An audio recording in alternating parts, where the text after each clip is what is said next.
Ndabahaye amahoro mwese mukunda imico n'akaranga vy'Uburundi. Izina ryanje ni Feliciano Bankunguka, muramenyere mu kiganiro Nyibutsa Akaranga gica ku murongo wa YouTube kuri Nyibutsa Akaranga TV. Ikiganiro c'uno musi kiza gushimikira guki?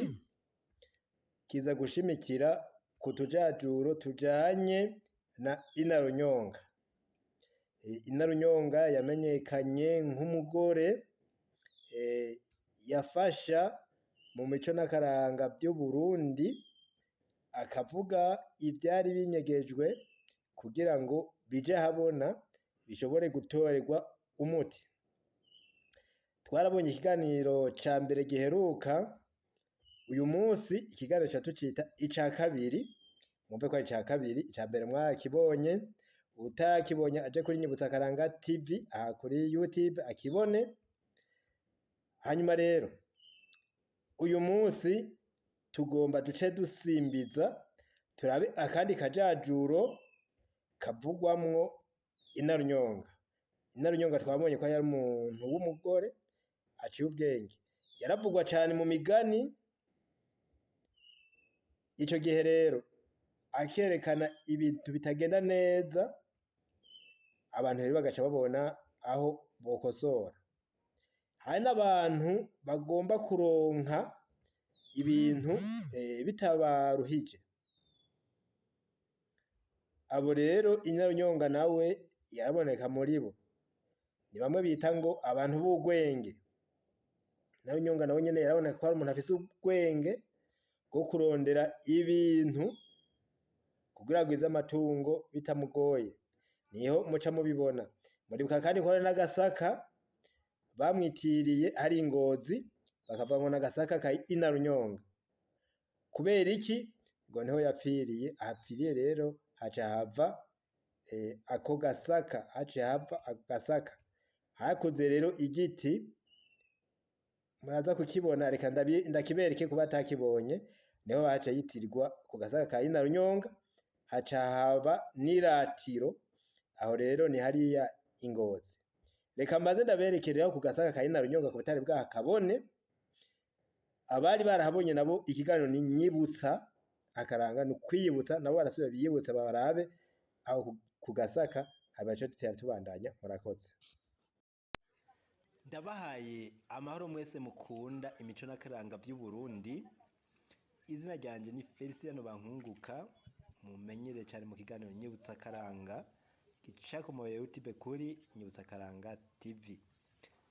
Twibutsa akaranga k'Uburundi, ivyo tuyaga abari babizi baravyiyibutsa, abatari babizi nabo bakabimenya. Aha ndiko ndabereka ni ku gasaka ka Inarunyonga. Inarunyonga akaba yazwi cane mu mayagwa y'ikirundi.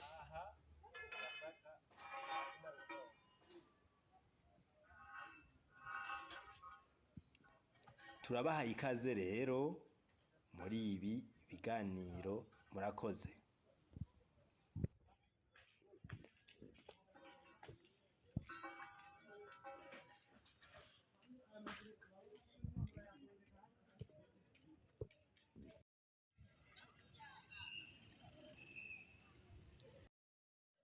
Ego, tuje tubandanya rero twumvirize akajajuro kajanye na Inarunyonga.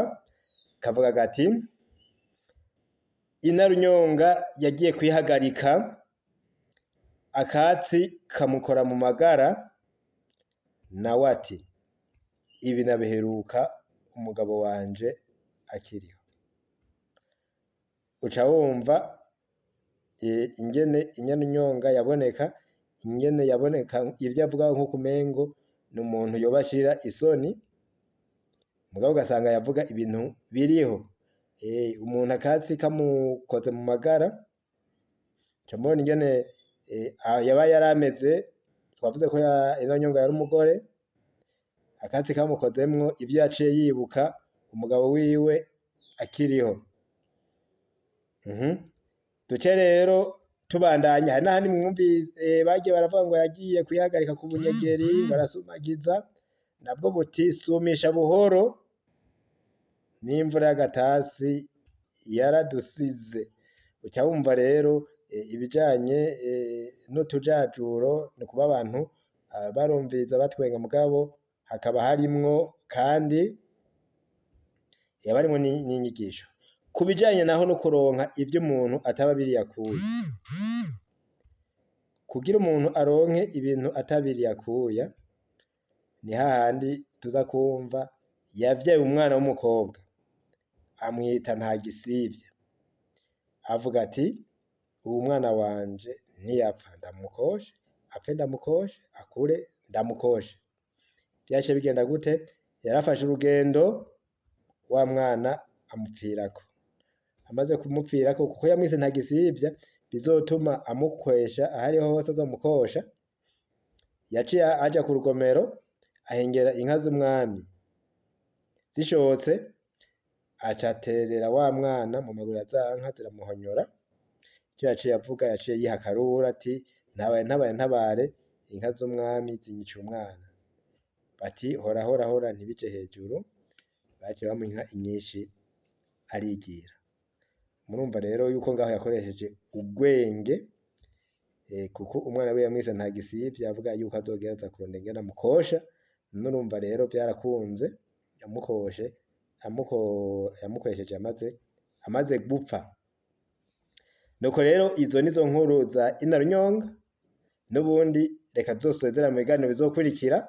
Uyu munsi ndabasezeye mvuga nti tugire amahoro. Murumvise udukuru twa Inarunyonga uwo ari we, vyinshi uzozora mutahura muri izo nkuru tubashikiriza. Reka rero tuzosezerane tuzosubire mu kiganiro co hanyuma. Mugire amahoro.